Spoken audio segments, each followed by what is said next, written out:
Under the leadership of the Affirmative Repositioning movement, the youth gathered at the Katutura Youth Complex, where a team of lawyers briefed them on the concept of taking government to task for failing to put in place a rent control board as established in the Rent Ordinance Act from the 1970s. Recently, the AR approached the Ministry of Industrialisation, Trade and SME Development to bring the law into effect, a request the ministry declined, reasoning that it cannot be implemented in its current form. We are going there to fight. We are not going there because we like. We are going there to fight, to put a lot of pressure. Even if they bring the bill tomorrow, we are still going to court. Because you cannot suspend a law in this country. Why is it that of all the called colonial laws, squatters proclamation, the legislation that they used to destroy your shacks is called the squatters proclamation.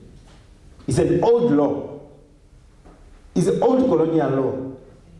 In fact, some section of that law was declared unconstitutional by the Supreme Court. But the police and everybody still use the same legislation to evict you, to remove you. In fact, even in terms of public gatherings legislation, it's an old apartheid thing that said, no, you need to tell the police you can't gather here. That's the same law that they use. There is no law that has been suspended like that. In fact, it's illegal. But gullible Namibians, that's why sometimes we get very angry. I mean, these are the people who have been evicted and brutalized every day.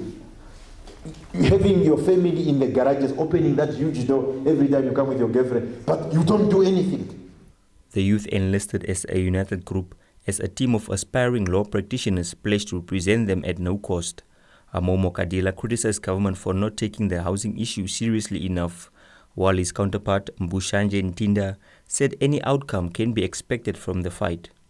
What I've established is that the members of parliament stayed together for almost 5 years. I think then they start becoming cozy with each other to the extent whereby they get involved in business transactions with each other. So you'll find a conglomerate of owning a block of share somewhere where there was a riverbed, all of a sudden flats grow from the ground. So no one speaks, no one is reprimanding this minister in parliament, where you would expect him to be brought to account.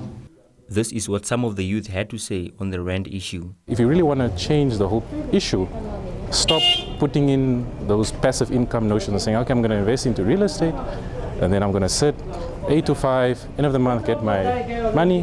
What you should do is take the money, invest in agriculture and other things. And then I think that will have rippling effects and will change the situation long term. What in that letter was said about the impracticality? Is there anything that was said about the impracticality? What was said in that letter, to be honest, is nothing. Because the minister merely uses sophisticated English words to confuse people. I'm encouraging all youth, Namibians,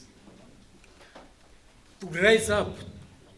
Guys, let us stand up and fight the situation in our country.